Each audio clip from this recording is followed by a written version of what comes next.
स्वागत है। लोकतंत्र के महापर्व की इस महा कवरेज में हम आपको पल पल की जानकारी दे रहे हैं, पल पल की खबरें दे रहे हैं, कहां किस प्रकार का मतदान हो रहा है। और इस समय हमारे साथ मौजूद है स्टूडियो में साहित्यकार और समाज सेवी श्रुति सिन्हा जी। आइए उनसे बात करते हैं और जानते हैं कि किस प्रकार का उत्साह है महिलाओं में इस बार चुनाव को लेकर। इस बार किस प्रकार का उत्साह देखने को मिल रहा है महिलाओं को लेकर? महिलाएं बहुत ज़्यादा उत्साहित हैं और ये उत्साह जो हमारी इस समय की सरकार है, योगी सरकार, उनकी वजह से, मेरा मानना है कि उनकी वजह से आया है। सुरक्षित महसूस करती हैं। इस योगी कार्यकाल में हम सबने सुरक्षित महसूस किया। महिलाओं के लिए बात हो रही है, महिलाओं के लिए कार्य हो रहा है और वो कार्य हमें पूरी जमीनी धरातल पे दिख भी रहा है। और वो महिलाएं जो पहले करीब आज से 7-8 वर्ष पूर्व असुरक्षित अपने आप को महसूस करती थी कहीं आने जाने में, रात में, वो आज पूर्णतः सुरक्षित महसूस कर रही हूँ। और स्वयं एक महिला होते हुए मैं इस अनुभूति को अनुभूत कर रही हूँ। महिला सुरक्षा की बात तो सभी पार्टियां करती हैं। प्रियंका गांधी इस समय चुनाव मैदान में उत्तर प्रदेश की कमान संभाले हुए, उन्होंने भी एक स्लोगन दिया था, लड़की हूँ लड़ सकती हूँ। महिला सुरक्षा की लगातार वो पैरवी करती रहती है, तो फिर भाजपा ही क्यों? देखिए, प्रियंका जी ने तो अभी विगत करीब 1-1.5 महीने पूर्व ये अपना चुनाव के समय एक नारे को खड़ा किया। और केवल चुनावी नारे से ही कार्य नहीं होता है, वो फलीभूत हो, जमीनी स्तर पे कार्य करे, तब तो वो बात है। और वो बात योगी जी की सरकार में मुझे पूर्णतः दिखती है। ऐसा नहीं कि मैं किसी सरकार के प्रेम में वशीभूत हूँ, या लेकिन उनके कार्यों के प्रेम में जरूर वशीभूत हूँ। जो कार्य किए हैं वो सराहनीय हैं। और लड़की हूँ मैं लड़ सकती हूँ से पहले जो कार्य महिलाओं के लिए बिना किसी चुनावी नारे के, वो कार्य हमें दिखता है। और जहाँ तक महिला विकास की बात है तो बेटी बचाओ बेटी पढ़ाओ, बहुत पहले मोदी जी ने ये नारा दिया था और उस पर बहुत बेहतरीन कार्य हुआ।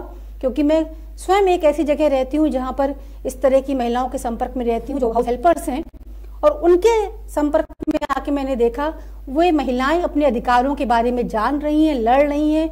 चाहे वो उज्ज्वला की रसोई गैस योजना हो, चाहे वो आधार कार्ड बनवाने से संबंधित योजना हो, चाहे वो आपके खाता खुलवाने से संबंधित योजना हो, पुरुषों के मुकाबले ये हाउस हेल्पर्स, जिनको हम कहते हैं, जो हमारे घरों में काम करती हैं हमारी सुविधाओं के लिए, वे अपने अधिकारों के लिए एकजुट होकर खड़ी हैं। और उन्हें मालूम है कि ये सरकार क्या क्या सुविधाएं उनको दे रही है और उन सुविधाओं का लाभ कैसे लेना है। चाहे वो आंगनवाड़ी से संबंधित बच्चों का दाखिला हो, तमाम ऐसी योजनाएं हैं जो बिना किसी चुनावी नारे के ही फलीभूत हो रही हैं और महिलाओं के विकास के लिए सराहनीय कार्य कर रही हैं। महिला सुरक्षा के अलावा और भी बहुत सारे मुद्दे होते हैं, विकास के मुद्दे हैं, और जो परियोजनाएं जो आगरा में काफी समय से, काफी सालों से लंबित हैं, जो मांगे आगरा की, वो भी अभी तक वैसी की वैसी बनी हुई है। तो क्या केवल महिला सुरक्षा को ही ध्यान में रखकर वोट दिया जाता है? कुछ और विकास के लिए कुछ और नहीं सोचा जाता कि कुछ और विकास हो? नहीं, बिल्कुल। देखिए, विकास तो सबसे पहली मांग है पूरे देश के लिए, राज्य के लिए। और जो जिस जिले में हम रह रहे हैं, जिस ब्लॉक में हम रह रहे हैं, जिस तहसील में हम रह रहे हैं, विकास सर्वोपरि होता है। और ये जो हमारे नेतागण हैं, जो हमारे मंत्रिमंडल बनते हैं, ये विकास के लिए ही पूर्णतः इनको समर्पित होना चाहिए। और ये विकास कार्य दिख रहा है पूरे वेस्टर्न यूपी, साथ साथ ईस्टर्न यूपी में भी विकास की जो बयार विगत 5 वर्षों से बह ही है, वो सबने देखी, अनुभूत किया है। चाहे वो आपका पेरिफेरल वे हो, एक्सप्रेस वे हो, और जो अभी बुलंदशहर से लेकर पूरा आपके इधर यहाँ तक एक्सप्रेस वे भी, जिसका योगी जी और मोदी जी ने शिलान्यास किया। तमाम ऐसी चीजें हैं जो विकास के लिए कटिबद्ध हैं, ये लोग कर रहे हैं, वो विकास में दिख रहा है। केवल आलोचना के लिए आलोचना करना मेरे ख्याल से बहुत गलत बात है। नहीं, अभी देखा जाता है कि भाजपा केवल राष्ट्रवाद के मुद्दे को लेकर चल रही है, राष्ट्रवाद बनाम अराष्ट्रवाद, इस तरह का मुद्दा पेश कर दिया है, जहां विकास कहीं ना कहीं गौण हो गया है, कहीं ना कहीं छुप गया है। तो ये राष्ट्रवाद का मुद्दा तो होना ही चाहिए, लेकिन क्या राष्ट्रवाद के नाम पर ही केवल वोट दिए जाएंगे? जी बिल्कुल। देखिए, राष्ट्र तो सर्वोपरि है। जब ये कहीं से बात आती है कि भारत एक राष्ट्र ना होकर राज्यों का संघ है, तो ये अपने आप में विवादित बयान है। और फिर इसी एक बात को लेकर तमाम बयानबाजी होती है। और वो जो बयानबाजी है उसमें राष्ट्र तो सर्वोपरि मेरे ख्याल से बिल्कुल होना चाहिए। और इसकी मैं मुखर पक्षधर हूँ कि राष्ट्र अगर सर्वोपरि है तो विकास अपने आप होगा। और जब सरकारें राष्ट्र के लिए काम करती हैं तो वो राज्यों के लिए भी काम करती हैं। और मेरा ये मानना है कि जो केंद्र में सरकार है और उस राज्य में उसी सत्ता पक्ष की सरकार हो डबल तो वो इंजन ज्यादा मुखरता के साथ अपने कार्य को अंजाम देगी, बिना किसी रुकावट के काम देगी। लेकिन राष्ट्र तो सर्वोपरि होना चाहिए। जब ये विवादित बयान आता है कि भारत एक राज्यों का संघ है, तब राष्ट्रवाद की बात को हम कहीं ना कहीं खंडित करते हैं और अखंडता को हम खंडित करते हैं, जो मेरे ख्याल से बिल्कुल निंदनीय है। लगता है कि महिलाओं की बात तो सभी पार्टियां करती हैं, लेकिन सभी दल क्या महिलाओं को उतना सम्मान दे पाते हैं? क्या लगता है आपको? नहीं, एक महिला होने के नाते मैं कहूंगी सभी महिलाओं को सम्मान नहीं कर पाते हैं। केवल चुनावी दौर में विगत 2-3 माह से एक मुद्दा खड़ा कर देना, एक चुनावी नारा दे देना अपने आप में पर्याप्त नहीं है। बशर्ते आप उसके लिए कितना कार्य कर रहे हैं वो जमीनी धरातल पे दिखना और वास्तविक रूप से हर महिला को अनुभव होना वो ज्यादा जरूरी है।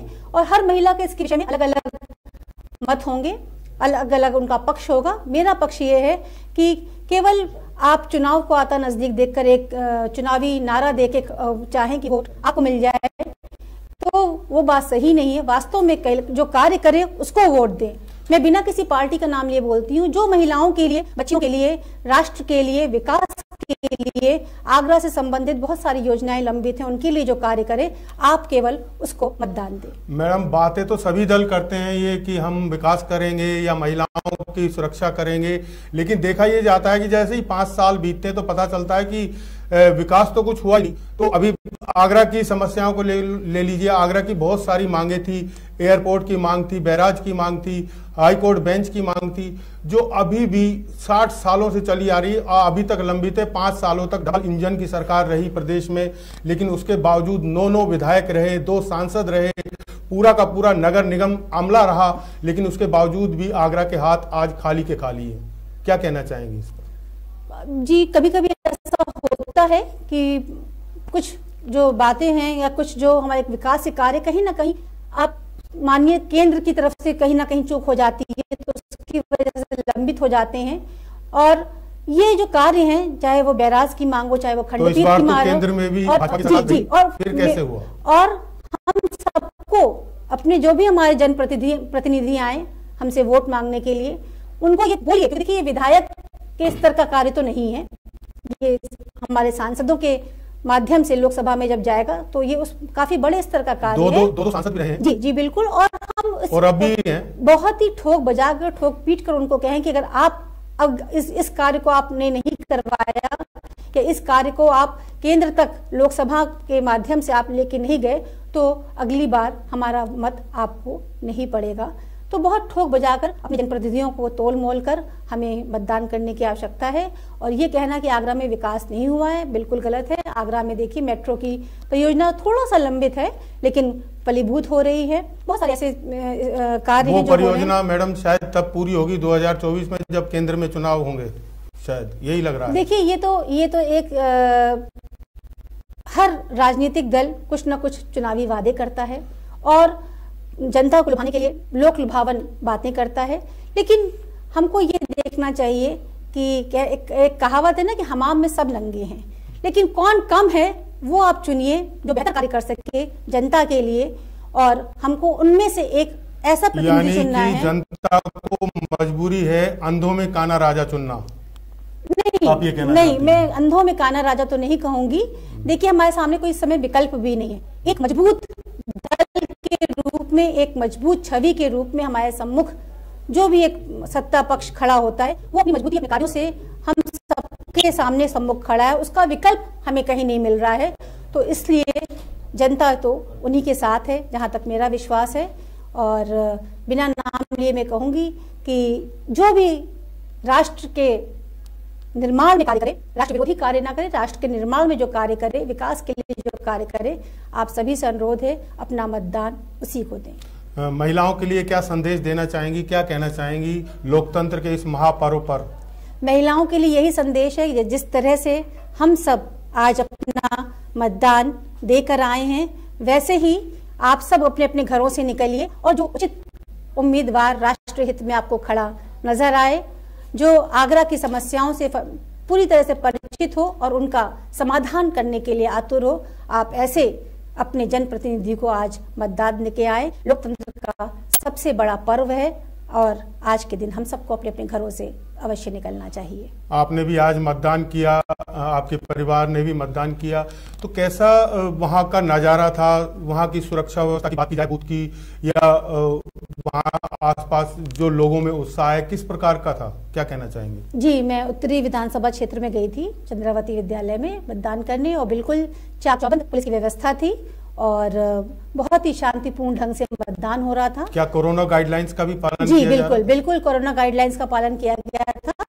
और हम सब मास्क लगाकर एंट्री थी। कैमरा हम लोगों से, मोबाइल बाहर ही रखवा लिया गया। अंदर जाते समय भी सैनिटाइजर से हम लोगों ने सैनिटाइज किया अपना हाथ, और बाहर निकलते हुए भी मतदान के पश्चात हमने सैनिटाइजर से किया। प्रॉपर डिस्टेंस के साथ हम सब ने अपना अपना मत दिया। एक आखिरी संदेश जो आप महिला शक्ति को, नारी शक्ति को देना चाहेंगी? महिला शक्ति के लिए यही बोलूंगी कि जिस तरह से विगत 5 वर्षों में माफिया राज, गुंडा राज का दमन हुआ है, और हम सब अपने आप को सुरक्षित महसूस कर रहे हैं, और आप सब भी ऐसा ही अनुभव करती होंगी जैसा मैं कर रही हूँ, तो पुनः पुनः पुनः यही बोल रही हूँ कि राष्ट्र हित के लिए अवश्य आप मतदान करें, और राष्ट्र हित सर्वोपरि है, जिसमें विकास आदि तमाम बातें आती हैं। जब राष्ट्र है तो हम सब हैं, चाहे वो तहसील स्तर पे हो, ब्लॉक स्तर पे हो, जिला स्तर पे हो और राज्य स्तर पे हो, राष्ट्र सर्वोपरि।